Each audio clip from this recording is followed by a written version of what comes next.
We got a 2022 Challenger wide body. Came through, we gave it a mid muffler delete. Let's check out what we did.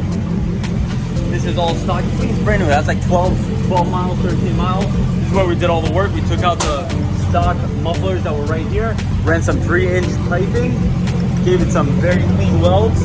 Let's go to the back right A. And then we hit them with these matte black Fontaines. They're 4-inch. These things are huge, yo. They look dope, though.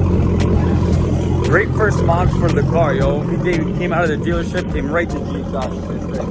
Let's see how she sounds.